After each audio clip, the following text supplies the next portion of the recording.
What is going on, y'all? Welcome back to the Locks DFS MLB breakdown. My name is Narang. I'm from locksdfs.com, and I will be breaking down this 12-game main slate on DraftKings and FanDuel for Friday, April 12th. Before I get into that, though, if you guys could leave a like and comment on this video, not only would it mean a lot for me, but you'll be entered yourself into winning a free season pass of your choice. We announce that winner every Monday. So coming up in the next few days, we'll announce a winner for this past week.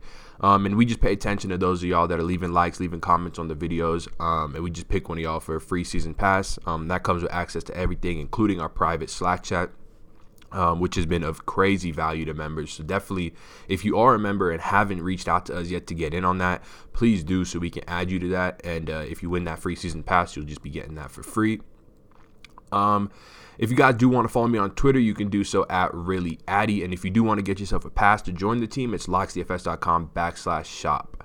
And with that all being said, let's get into the slate. So as I said earlier, it's a 12-game slate, so a ton of options, both in pitching and hitting.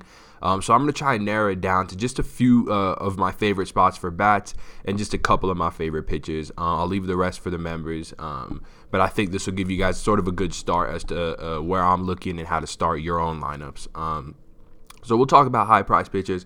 My favorite one at the top is going to be Carlos Carrasco. There were some concerns after his first start. I can pull that up for you guys, actually.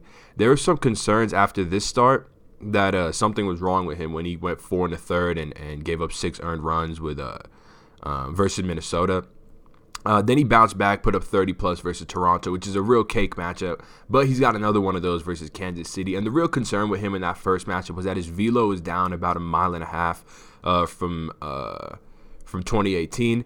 But if you go into his game logs and just look at his pitch info and then filter by velocity for his most recent start, you can see that his velo ticked up across the board. I mean, his fastball was faster, his slider, his changeup, his sinker, and his curveball. They were all faster.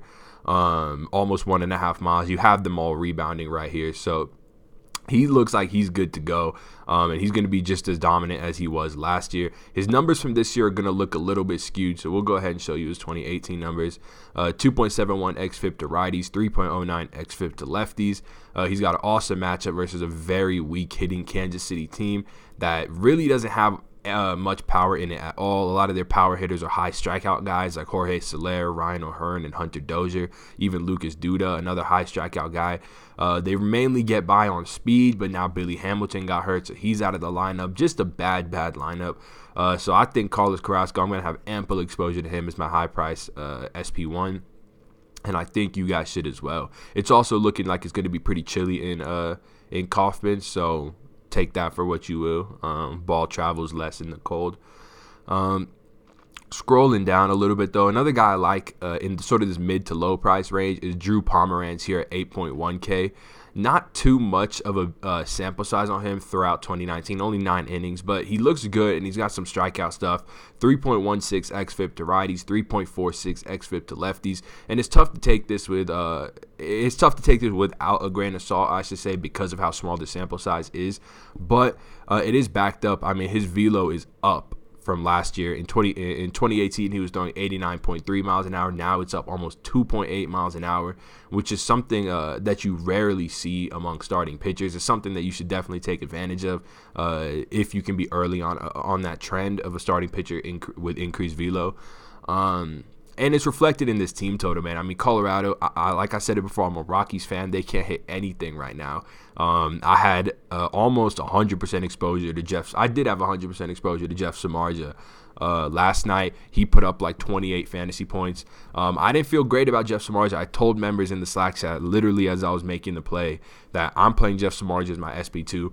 Don't feel that confident in it because he's not anything more than a guy you're taking a chance on to rebound skill set wise. But when you factor in park and matchup, and that team total was 3.6 at the time, and it's similar for today as well. It's just hard to pass up on that. And positive line movement on San Francisco as well, which is always nice to see.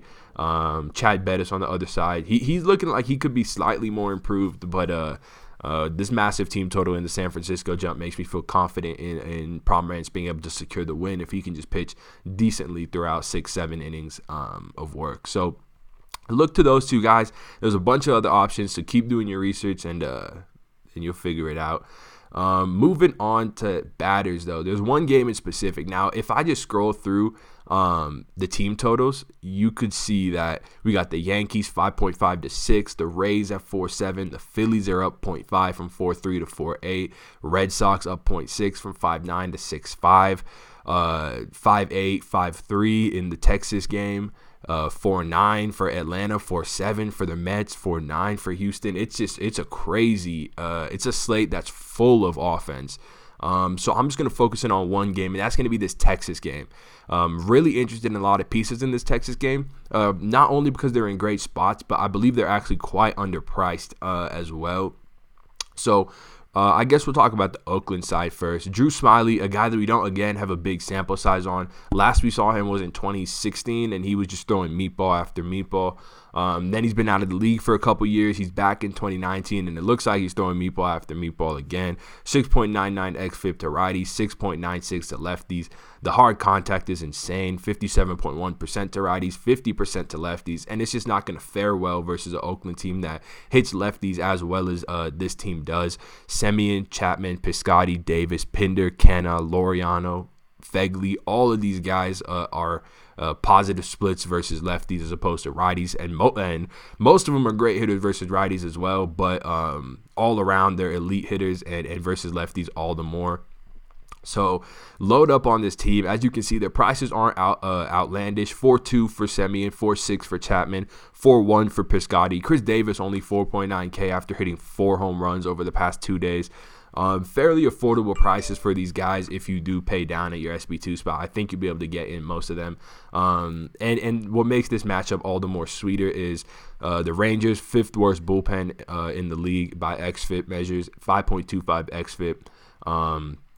1.71 home runs per 9, just been bad. And now they're pitching at Arlington, which is one of the more hitter-friendly ballparks in baseball.